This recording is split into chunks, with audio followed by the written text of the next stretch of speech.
બિહારના બે યુવકોનો અનોખો સંકલ્પ 20 રાજ્યોમાં સ્કેટિંગ યાત્રા પર નીકળ્યા છે। દેશમાં સાહસ અને ધાર્મિક એકતાનું ઉત્તમ ઉદાહરણ પૂરું પાડતી એક અનોખી ઘટના સામે આવી છે। બિહારના બે યુવાનો હાથમાં ભારતની શાન સમાન તિરંગો લઈને 20 રાજ્યોની રોમાંચક સ્કેટિંગ યાત્રા પર નીકળી પડ્યા। ગુજરાતથી શરૂ થયેલી આ યાત્રાનો મુખ્ય ઉદ્દેશ દેશભરની પ્રખ્યાત દરગાહની જીરાયત કરવાની સાથે લોકોમાં એકતા અને ભાઈચારાનો સંદેશ ફેલાવવાનો છે। પગમાં સ્કેટિંગ શૂઝ અને પીઠ પર 8 થી 15 કિલો વજનની બેગ સાથે આ યુવાનો દરરોજ 50 થી 90 કિલોમીટર જેટલું અંતર કાપે છે, જ્યારે રાત્રિ રોકાણ માટે સુરક્ષિત સ્થળો પસંદ કરે છે। આ મહાઅભિયાન પૂરું કરવા તેમને આશરે 8 થી 9 મહિના લાગશે। તેમ છતાં મનોબળ અને દેશપ્રેમ અડગ છે, જે આજના યુવા વર્ગ માટે પ્રેરણાદાયક ઉદાહરણ છે। સંતાન પ્રત્યેના અખૂટ પ્રેમ અને અડગ આસ્થાનું પ્રેરણાદાયી પ્રતીક જોવા મળ્યું પંચમહાલમાં, જ્યાં એક પિતા પુત્ર માટે 1700 કિલોમીટર કઠિન તપસ્યા કરતા નજરે પડ્યા। અચાનક આપત્તિ સમયે માણસ દવા સાથે ભગવાન પર અતૂટ વિશ્વાસ રાખે છે। આવી શ્રદ્ધાનું ઉદાહરણ મહારાષ્ટ્રના અમરાવતીના લુહાર પરિવારમાં જોવા મળ્યું, જ્યાં પુત્ર વિસ્તારના કરંટથી ગંભીર રીતે દાઝતા પિતાએ વૈષ્ણોદેવી મંદિર પાસે માનતા રાખી કે પુત્ર સાજો થશે તો તેઓ સાંકળ બાંધી આળોટતા દર્શને જશે। પુત્રના બચાવ બાદ પિતા હવે ત્રીજી વખત લગભગ 1700 કિલોમીટરની યાત્રા પર છે અને હાલમાં ગુજરાતમાંથી પસાર થઈ રહ્યા છે। માર્ગમાં પાવાગઢ મંદિરના દર્શન કર્યા બાદ તેઓ અંબાજી મંદિર જવાના છે। 3 મહિના પહેલા યાત્રાએ નીકળેલા ભક્ત સાથે સ્થાનિક અને મધ્યપ્રદેશના એક સંત પણ જોડાયા। વર્તમાન સમયમાં કેટલાક સંતાનો પોતાના માતા પિતાને અવગણી તેમની લાગણીને ઠેસ પહોંચાડતા જોવા મળે છે। તેમ છતાં માવતર કમાવતર થતું નથી, ત્યારે કઠોર તપસ્યા સમાન આ યાત્રા માતા પિતાના સંતાન પ્રત્યેના અતૂટ અને અખૂટ પ્રેમ અને અડગ આસ્થાનું પ્રેરણાદાયી પ્રતીક બને છે। અરવલ્લીમાં એક 6 વર્ષની બાળકીના ક્રિકેટ પ્રેમથી સૌ કોઈ અભિભૂત થયા। દેશભરમાં ક્રિકેટનો જુવાળ જોવા મળી રહ્યો છે, તેમજ નાના શહેરોમાં પણ ક્રિકેટને એક મજબૂત કેરિયર તરીકે સ્વીકારવામાં આવી રહી છે। અરવલ્લી જિલ્લા ક્રિકેટ એસોસિએશન દ્વારા મોડાસા ખાતે અંડર 14, અંડર 16, અંડર 19 અને અંડર 23 કેટેગરી માટે ઓપન ટ્રાયલનું આયોજન કરવામાં આવ્યું। ટ્રાયલ્સમાં મોટી સંખ્યામાં યુવા ખેલાડીઓએ ભાગ લીધો અને ગુજરાત રણજી ખેલાડી ક્ષિતિજ પટેલ ખાસ હાજર રહીને ખેલાડીઓને માર્ગદર્શન આપતા જોવા મળ્યા। ખાસ વાત એ રહી કે માત્ર 6 વર્ષની એક બાળકી પણ ટ્રાયલ આપવા માટે પહોંચી હતી, જેણે સૌનું ધ્યાન ખેંચ્યું। મહિલાઓ દ્વારા ક્રિકેટ વર્લ્ડ કપ જીત્યા બાદ દીકરીઓમાં ક્રિકેટ પ્રત્યેનો ઉત્સાહ વધ્યો છે અને ટ્રાયલ્સમાં તેમની ભાગીદારી પણ નોંધપાત્ર રીતે વધી રહી છે। વડોદરામાંથી ઝડપાયો 1 કરોડથી વધુનો વિદેશી દારૂ। પોલીસે અલગ અલગ ઘટનામાં 2 કન્ટેનર ઝડપી પાડ્યા। સંસ્કારી નગરી વડોદરામાં દારૂની રીલમ છે। 48 કલાકમાં દારૂ ભરેલા 2 કન્ટેનર ઝડપાયા। એલસીબીએ છેલ્લા 48 કલાકમાં 2 અલગ અલગ જગ્યાએ દારૂડા પાડીને કુલ 2 કરોડથી વધુનો મુદ્દામાલ જપ્ત કર્યો। કાર્યવાહી દરમિયાન લક્ષ્મીપુરા ગામ પાસેથી 91.10 લાખના મુદ્દામાલ સાથે મહારાષ્ટ્રના રાયગઢના સિંદરપાલસિંહ જટની ધરપકડ કરવામાં આવી, જ્યારે એક્સપ્રેસ વે પર પાદરા જવાના કટ પાસેથી વધુ 1 કન્ટેનર ઝડપી 94.23 લાખથી વધુની કિંમતની વિદેશી દારૂનો જથ્થો જપ્ત કરી રાજસ્થાનના બાડમેરના ગોકળરામ જાટની અટકાયત કરવામાં આવી। આમ માત્ર 2 દિવસમાં જ 1.25 કરોડનો વિદેશી દારૂ પકડાતા સ્થાનિક પોલીસની કામગીરી સામે મોટા સવાલો ઊભા થયા છે। દાંતીવાડા ડેમની મુખ્ય કેનાલમાં ગાબડું પડતા તંત્રની પોલ ખુલી ગઈ। બનાસકાંઠા અને પાટણ જિલ્લાની જીવાદોરી સમાન દાંતીવાડા ડેમની મુખ્ય કેનાલમાં મસમોટું ભંગાણ પડતા તંત્રની પોલ ખુલી છે।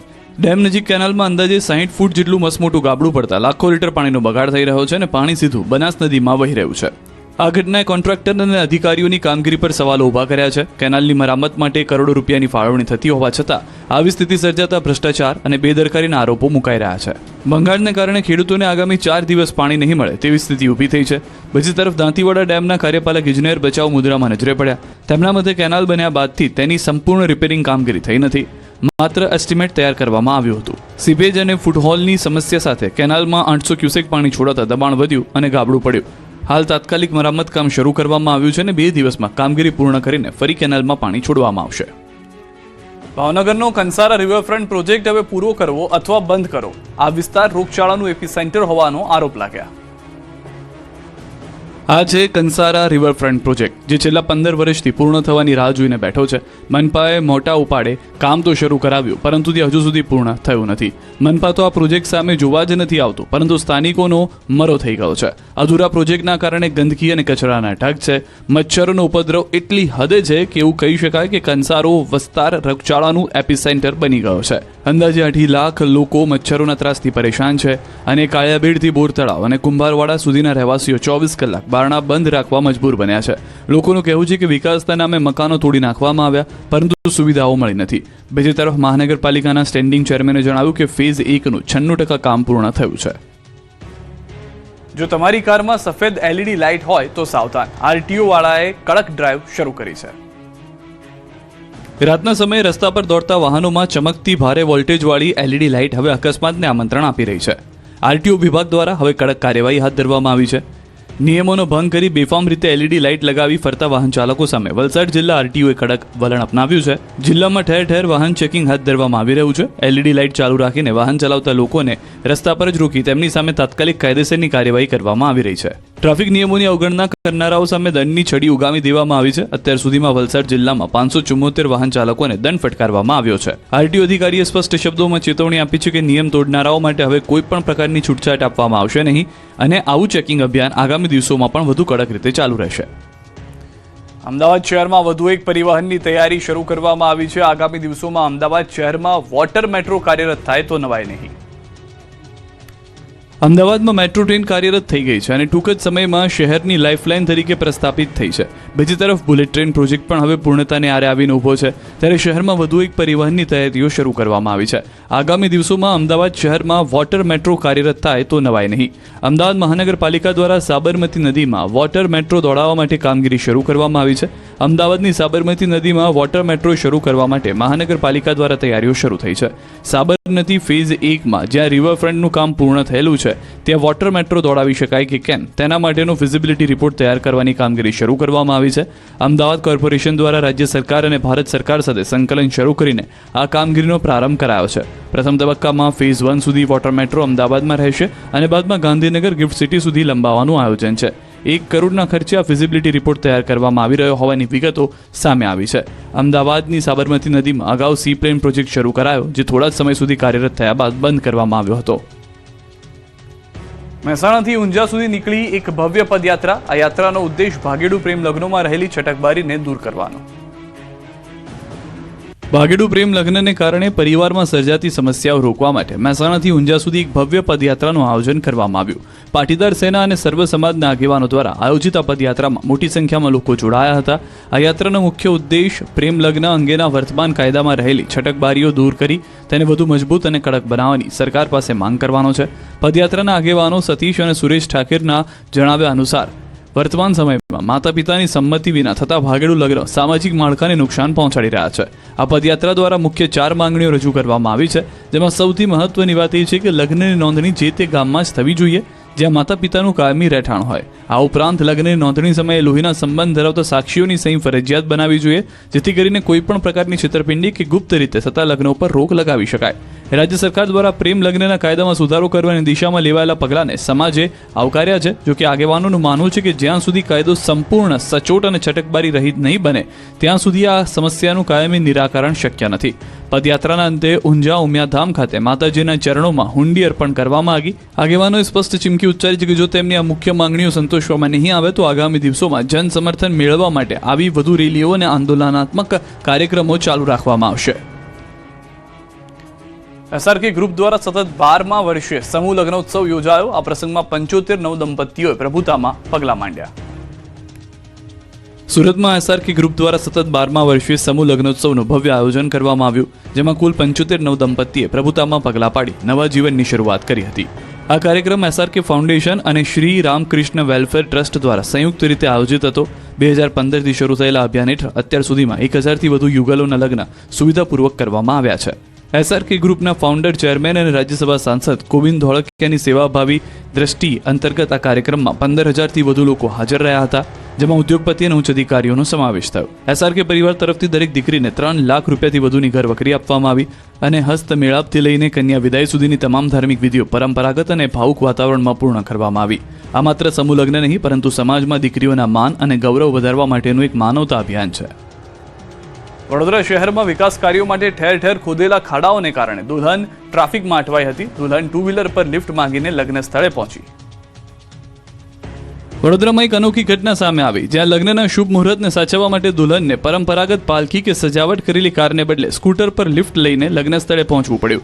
સામાન્ય રીતે લગ્ન પ્રસંગોમાં ભવ્ય એન્ટ્રીની ચર્ચા થાય છે, પરંતુ આ વખતે દુલ્હનની એન્ટ્રી શહેરની ટ્રાફિક સમસ્યાઓને કારણે ચર્ચાનો વિષય બની. જાન પાર્ટી પ્લોટ પર સમયસર પહોંચી ગઈ, પરંતુ દુલ્હનની કાર ટ્રાફિકમાં અટવાઈ જતા મુહૂર્ત હાથમાંથી નીકળી જવાની ભીતિ ઊભી થઈ. પરિસ્થિતિને ગંભીરતાથી સમજતા દુલ્હને તાત્કાલિક નિર્ણય લીધો. લગ્ન પહેલાનું ફોટોશૂટ રદ કરીને તેણે રસ્તા પરથી જ પસાર થતા એક સ્કૂટર ચાલક પાસે લિફ્ટ માંગી અને સ્કૂટર પર જ લગ્ન સ્થળે પહોંચી ગઈ. લગ્ન વેશમાં સ્કૂટર પર જઈ રહેલી દુલ્હનનો વિડીયો સોશિયલ મીડિયા પર વાયરલ થયો છે.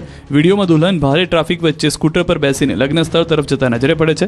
આ દ્રશ્ય જોઈ લોકો શહેરમાં ચાલી રહેલા વિકાસ કાર્યો અને મનપાની કામગીરી અંગે સવાલો ઉઠાવી રહ્યા છે. શહેરમાં વિકાસ જરૂરી છે, પરંતુ આયોજનના અભાવે નાગરિકોને મુશ્કેલીનો સામનો કરવો પડી રહ્યો છે. આ ઘટના માત્ર એક દુલ્હનની નથી, પરંતુ રોજબરોજ ટ્રાફિકમાં ફસાતા અનેક નાગરિકોની વ્યથા પણ રજૂ કરે છે. હાલ આ વિડીયો ચર્ચાનો વિષય બન્યો છે અને મનપા દ્વારા રસ્તાના કામ અને ટ્રાફિક વ્યવસ્થાને લઈને યોગ્ય આયોજન કરવાની માંગ ઉઠી રહી છે. ખેલ મહાકુંભની રાજ્યકક્ષાની સ્વિમિંગ સ્પર્ધા હિંમતનગર ખાતે યોજાઈ, જેમાં તમામ જિલ્લાના 300થી વધારે સ્પર્ધકોએ પોતાનું કૌશલ્ય અજમાવ્યું. સાબરકાંઠા અને હિંમતનગરમાં જે ગુજરાતના 33 જિલ્લાઓની 99 જેટલી ટીમોએ સ્વિમિંગ સ્પર્ધામાં ભાગ લઈ આવનાર સમયમાં રાજ્ય તેમજ રાષ્ટ્રીય કક્ષાએ સફળ થવા માટે નસીબ અજમાવ્યું. આ તબક્કે રાજ્યભરના 300થી વધારે સ્પર્ધકો હિંમતનગર સાબર સ્ટેડિયમ ખાતે ખાસ હાજર રહ્યા હતા, જેમાં અંડર 11, 14 તેમજ 17 વયની બહેનો માટે યોજાયેલી આ રાજ્યકક્ષાની સ્પર્ધામાં વહેલી સવારથી જ તમામ વયજૂથના સ્પર્ધકો વચ્ચે સ્પર્ધા શરૂ થઈ હતી. તેમજ આવનાર સમયમાં રાજ્યકક્ષાએ સિલેક્ટ થયેલા ઉમેદવારો રાષ્ટ્રીય કક્ષાની સ્વિમિંગ સ્પર્ધામાં ભાગ લેશે અને દેશનું નામ રોશન કરશે. સ્પર્ધકો સહિત કોચ અને અન્ય વાલીઓમાં પણ વ્યાપક ખુશી જોવા મળી હતી. રાજ્યકક્ષાની યોજાયેલી આ સ્પર્ધાથી આવનાર સમયમાં રાષ્ટ્રીય કક્ષાએ યોજાનાર સ્પર્ધાના ખેલાડીઓ ઉભરીને આવશે. 400 મીટર ફ્રી સ્ટાઇલ, બ્રેસ્કોક અને બટરફ્લાય જેવી ઇવેન્ટ્સ હિસ્ટ્રી યોજાઈ હતી. આજે યોજાયેલી સ્પર્ધામાં આવનાર સમયમાં ગુજરાતમાં યોજાનાર રમતોત્સવ માટે પાયારૂપ બની રહે તેમ છે. ભરૂચમાં જીઆઈડીસી કંપનીમાં આગ લાગતા અફરાતફરી. ફાયર વિભાગે પાણીનો મારો ચલાવી આગ પર મેળવ્યો કાબુ. આગ લાગવાનું કારણ અકબંધ. ઘટનામાં કોઈ જાનહાની નહીં. કચ્છના છસરા નજીક નદીમાં ડૂબેલા વ્યક્તિનું રેસ્ક્યુ. 45 મિનિટની ભારે જહેમત બાદ રોબોટમાં ડૂબેલા વ્યક્તિનો પગ દેખાતા રેસ્ક્યુ કરાયો. સ્થાનિક તંત્રએ વ્યક્તિને હોસ્પિટલ ખસેડવાની કામગીરી હાથ ધરી. અમદાવાદના સોલામાં નજર ચૂકવી ગાડીમાંથી 2 લાખની ચોરી. આંગળીયા પેઢીથી નીકળેલા વેપારીનો પીછો કરી ચોરીને આપ્યો અંજામ. 2 બાઇક પર આવેલા 4 ગઠિયાઓ ચોરી કરી ફરાર. ઘટનાના સીસીટીવી આવ્યા સામે. જૂનાગઢના માંગરોળમાં પણ ખાણ ખનીજ વિભાગના વ્યાપક દરોડા. દિવાસા સહિતના જુદા જુદા વિસ્તારોમાં ધમધમતી 9 ખાણો પર તંત્રએ કરી કાર્યવાહી. 33 ચકરડી, 2 ટ્રક અને 3 ટ્રેક્ટર સહિતનો મુદ્દામાલ કરાયો છે. ભરૂચમાં બાંગ્લાદેશી મહિલાઓના દેહ વેપાર કૌભાંડનો પર્દાફાશ. એસઆઈટીની સઘન તપાસ બાદ થયો ઘટસ્ફોટ. તપાસ બાદ 70 બાંગ્લાદેશી નાગરિકોની ઓળખ થઈ, જેમાં 49 મહિલાઓનો પણ સમાવેશ. ગેરકાયદેસર રીતે ભારતમાં પ્રવેશતા હોવાનો ખુલાસો. અમદાવાદના જ્વેલર્સ એસોસિએશને તોલમાપની વાર્ષિક રિન્યુઅલ ફી વધારવાની બાબતમાં ફરી કરી રજૂઆત. ફીમાં 300 થી 600 રૂપિયાનો વધારો થતા વેપારીઓ પર વધ્યો આર્થિક ભાર. માણેક ચોક અને સીજી રોડના હજારો યુનિટ પર ફીને લઈને ચિંતા. જાણે કે કાયદાનો ડર રહ્યો નથી. મારામારીની 2 ઘટના સામે આવી. આ દ્રશ્ય છે દ્વારકાના. અહીં જાણે ગુંડા તત્વો બેફામ બની ગયા છે. અપહરણ, લૂંટ, મારપીટ આ તત્વો માટે નજીવી બાબત છે. 2 ઘટના સામે આવી જેણે પોલીસની કામગીરી પર શંકા ઉપજાવી. દ્વારકાના પટેલકા ગામે યુવક પર જીવલેણ હુમલો કરાયો. પ્રેમ પ્રકરણની અદાવતમાં અનેક શખ્સોએ યુવકનું અપહરણ કરી હાથ પગ તોડી નાખ્યા. હંજડાપર ગામના પાટિયા પાસે યુવકને બોલાવી ધોકા, પાઇપ સહિતના હથિયારથી જીવલેણ હુમલો કર્યો. બાદમાં ખંભાળિયા લઈ જઈ વધુ માર માર્યો. ભોગ બનનાર બંને પગ અને હાથમાં ફ્રેક્ચર તેમજ માથાના ભાગે ઈજા પહોંચી હોવાની જાણકારી છે. પોલીસે ઘટના સ્થળે પહોંચી પીડિતને સારવાર માટે હોસ્પિટલ ખસેડ્યો. 5 શખ્સો સામે પોલીસે ગુનો દાખલ કર્યો. તો બીજી ઘટના જુઓ. ખંભાળિયામાં યુવકને બેરહેમીપૂર્વક માર મારતો વિડીયો સામે આવ્યો છે. જોધપુર નાકા પાસે જાહેરમાં યુવક પર હુમલો કરવામાં આવ્યો. યુવકને એક વ્યક્તિ દ્વારા લાકડાના ધોકા વડે માર મારતો સીસીટીવીમાં દેખાયો. સમગ્ર ઘટનાના સીસીટીવી સામે આવ્યા છે. કાયદાનો ડર રાખ્યા વિના એક શખ્સ દ્વારા યુવક પર લાકડાના ધોકા વડે હુમલો કરવામાં આવ્યો. જાહેર રોડ પર બબાલ થતા લોકોના ટોળા એકઠા થયા. અમદાવાદ શહેરમાં ગુંડા તત્વો બેફામ થઈ ગયા છે. મારપીટ અને હત્યાની ઘટનામાં વધારો થયો છે.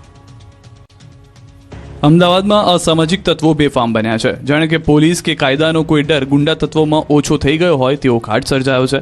અમદાવાદના વસ્ત્રાલમાં અસામાજિક તત્વોનો આતંક સામે આવ્યો. અર્બુદા ડેકોરેટર્સમાં એક શખ્સે તોડફોડ કરી. કારમાં આવેલા એક શખ્સે બેઝબોલના બેટથી ભારે તોડફોડ કરી દહેશત ઊભી કરી. તનમન ચોકડી વિસ્તારની માધવ સ્કૂલ પાસેનો બનાવ છે. તોડફોડની ઘટનાના સીસીટીવી સામે આવ્યા તો ભોગ બનનારે સમગ્ર મામલે પોલીસ ફરિયાદ કરી છે. બીજી ઘટના સામે આવી બહેરામપુરા વિસ્તારમાં. આ વિસ્તારમાં વધુ એક હત્યાનો બનાવ સામે આવ્યો. શહેરમાં 12 દિવસમાં હત્યાના 5 બનાવો સામે આવ્યા. ત્યારે કાયદો અને વ્યવસ્થાની પરિસ્થિતિ પર સવાલો ઊભા થઈ રહ્યા છે. બહેરામપુરા વિસ્તારમાં ગત મોડી રાત્રે ખૂની ખેલ ખેલાયો. મોટરસાઇકલ પર પસાર થઈ રહેલા યુવકને જાહેરમાં તીક્ષ્ણ હથિયારના ઘા ઝીકીને હત્યા નિપજાવવામાં આવી. સમગ્ર ઘટનાની જાણ પોલીસને કરતા કાગડાપીઠ પોલીસ ઘટના સ્થળ પર પહોંચી હતી. હત્યા કોણે અને શા માટે કરી તે અંગે કોઈ ચોક્કસ કારણ જાણી શકાયું નથી, પરંતુ પોલીસે મૃતક યુવકના પરિવારજનો અને મિત્ર વર્તુળમાં પૂછપરછ શરૂ કરી છે, જેથી કરીને ગુનાના મૂળ સુધી પહોંચી શકાય. દમણમાં એક કંપનીમાં 5600 કિલો કોપરના વાયરની ચોરી થઈ. તમામ સીસીટીવી કેમેરા તોડી નાખ્યા. દમણમાં ફરી એકવાર કાયદો વ્યવસ્થાને પડકાર આપતી ધાડની મોટી ઘટના સામે આવી છે. દમણના સોમનાથ વિસ્તારમાં બાલાજી ઇન્ડસ્ટ્રીયલ એસ્ટેટમાં આવેલી કોપર વાયર બનાવતી બે કંપનીઓમાં ધાડ ટોળકી સંપૂર્ણ તૈયારી સાથે પહોંચી. તે સમયે કંપનીમાં કામ કરી રહેલા 5 કામદારોને બંધક બનાવી રૂમમાં કેદ કર્યા અને 5600 કિલો કોપરના વાયરની ચોરી કરી, જેની કિંમત આશરે 76 લાખ રૂપિયા છે. લૂંટ કર્યા બાદ આરોપીઓએ પોતાની ઓળખ છુપાવવા માટે કંપનીમાં લગાવેલ તમામ સીસીટીવી કેમેરા તોડીને ફરાર થઈ ગયા. ઘટનાની જાણ થતાં જ દમણ પોલીસ ઘટના સ્થળે પહોંચી આસપાસના વિસ્તારમાં સીસીટીવી ફૂટેજ દ્વારા ટોળકી સુધી પહોંચવાની કામગીરી ચાલી રહી છે, જો કે હજુ સુધી ટોળકી પોલીસના હાથે લાગી નથી. ફરી એકવાર દરિયામાંથી સ્મગલરોને ઝડપી લીધા છે. ભારતીય કોસ્ટગાર્ડે દ્વારકાથી 115 નોટિકલ માઇલ દૂર વિદેશી બોટ ઝડપી પાડી છે. અલ મુખ્તાર નામની આ બોટમાંથી 2.5 કરોડથી 5 કરોડની કિંમતના 1 લાખ વિદેશી સિગરેટના પેકેટ્સ ધરાવતા 200 જેટલા કાર્ટન મળી આવ્યા છે. બોટમાંથી 4 ઈરાની ક્રૂ મેમ્બર મળી આવ્યા. બોટ શ્રીલંકામાં રજીસ્ટર હતી, પરંતુ સિસ્ટમ પર ખોટું નામ દર્શાવી કોસ્ટગાર્ડને જોઈને તેણે ભાગવાનો પ્રયાસ કર્યો. ક્રૂ મેમ્બરો પાસેથી ભારતમાં પ્રતિબંધિત એવું એક થુરાયા સેટેલાઇટ ફોન અને 8 મોબાઈલ મળી આવ્યા. આ પહેલા 16 ફેબ્રુઆરીએ 203 કિલો શંકાસ્પદ ડ્રગ્સ પકડાયું. અઠવાડિયામાં કોસ્ટગાર્ડની આ બીજી મોટી કાર્યવાહી છે. રાજકોટમાંથી સંવેદનશીલ વિસ્તાર માનવામાં આવતા જંગલેશ્વરમાં હાલ ચર્ચા છે. આ વિસ્તાર હિસ્ટ્રી સીટરોના કારણે બદનામ છે. ક્યાં જાવું અમારે ક્યાંય આશ્રય નથી. અમે કેવી રીતે આશરા કર્યા છે, કોક આગળ પૈસા લઈને વ્યાજમાં લઈને કર્યા, એ અમારા મકાન જાય હજી દેણાય નથી ભરાણા. અમારે બહુ તકલીફ છે. તળજીમાં કહી દીધું છે ખાલી કરી નાખજો, 23 તારીખે કે ફાઇનલ જ છે, તમે વયા જશે તમારો સરસામાન લઈને. ક્યાં મારે તો દીકરો નથી, મારા ઘરનું મારા ઘરે મજૂરી, અમારે ક્યાં જવું. આંખોમાં આંસુ અને પોતાના આશિયાના છીનવાઈ જવાનું દર્દ સ્પષ્ટ દેખાઈ રહ્યું છે. જીવનભર કાળી મજૂરી કરી પાયે ભેગી કરીને બનાવેલ સપનાનું ઘર આવતીકાલે છીનવાઈ જશે. રાજકોટના જંગલેશ્વર વિસ્તારમાં મેગા ડિમોલ્યુશનની પ્રક્રિયા ચાલી રહી છે. લોકોને નોટિસ આપી દેવાય છે. લોકોમાં ફફડાટ છે. અસરગ્રસ્ત પરિવારોમાં ભારે આક્રંદ અને લાચારી જોવા મળી રહી છે. વર્ષોથી જે ઘરોમાં રહેતા હતા તેને પોતાના જ હાથોથી તોડવા પડી રહ્યા છે. સ્થાનિકો રડતી આંખે પોતાની વ્યથા ઠાલવી રહ્યા છે. લોકો ભારે હૈયે સ્વેચ્છાએ પોતાના મકાનો ખાલી કરી ડિમોલિશનની તૈયારીઓ કરી રહ્યા છે. બીજા દ્રશ્યો જુઓ. આજની રાત આ પરિવારો માટે આશિયાનામાં છેલ્લી રાત છે. પરિવારે અંતિમ વખતનું ભોજન બનાવ્યું. છેલ્લી વાર આ ઘરમાં જમી લઈએ. સાંજે ક્યાં જમીશું તે ખબર નથી. એક નાની ઓરડીમાં રહેતા એક પરિવાર પોતાના આશ્રયમાં અંતિમ વાર બપોરનું જમવાનું બનાવ્યું. ભારે હૃદયે આ પરિવારે કહ્યું કે આજે બપોરે અહીંયા પરિવાર સાથે જમી લઈએ. અચાનક લાગી ભીષણ આગ. જોતજોતામાં આગે વિકરાળ સ્વરૂપ ધારણ કરી લીધું. ઉનાળાના પ્રારંભે જંગલોમાં આગ લાગવાનો સિલસિલો શરૂ થઈ જાય છે. અંબાજીના જંગલ વિસ્તારમાં આગનો બનાવ વધુ બને છે, ત્યારે ગબ્બર રોડ પર હનુમાનજી ટેકરી પાછળના જંગલમાં આગ લાગી. જંગલમાં આગ લાગતા અનેક ઝાડ બળીને ખાક થઈ ગયા. સ્થાનિકોએ આગને કાબૂમાં લેવાનો પ્રયાસ કર્યો, પરંતુ આગે વિકરાળ સ્વરૂપ ધારણ કરતા પરિસ્થિતિ બેકાબૂ બની ગઈ.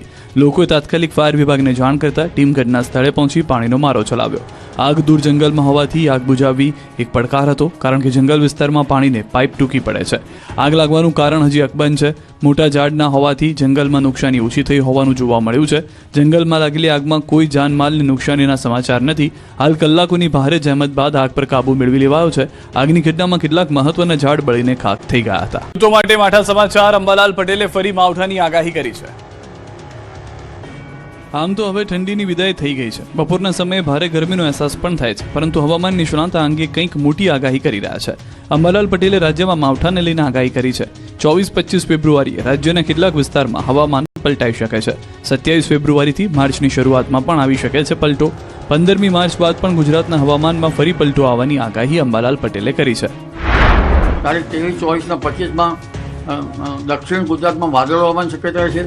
ઉત્તર ભારતમાં પશ્ચિમ વિક્ષોભ આવવાની શક્યતા છે. ત્યારબાદ 3 અને 8 માર્ચમાં પણ એક પશ્ચિમ વિક્ષોભ આવશે, પરંતુ એક મજબૂત પશ્ચિમ વિક્ષોભ લગભગ 15મી માર્ચ પછી આવવાની શક્યતા રહેશે. એટલે એક પછી એક આવતા પશ્ચિમ વિક્ષોભમાં હવામાનને પલટાના કારણે ઊભા કૃષિ પાકોમાં રોગ ના હોય તેને કૃષિવાળીઓએ લગભગ સતર્કતા રાખી અને પવનની ગતિથી ઘઉં જેવો પાક પડી ન જાય તેની સતર્કતા રાખવી જોઈએ.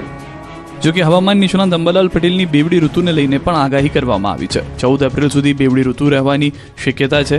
બેવડી ઋતુના કારણે રોગચાળો વધવાની પણ શક્યતા છે. માર્ચની શરૂઆતમાં ગરમીમાં વધારો થશે તો બદલાતા હવામાનને કારણે કૃષિ પાકોમાં ભારે નુકસાન થઈ શકે છે. ખેડૂતોને પાક સંરક્ષણના પગલાં લેવા સલાહ આપવામાં આવી છે.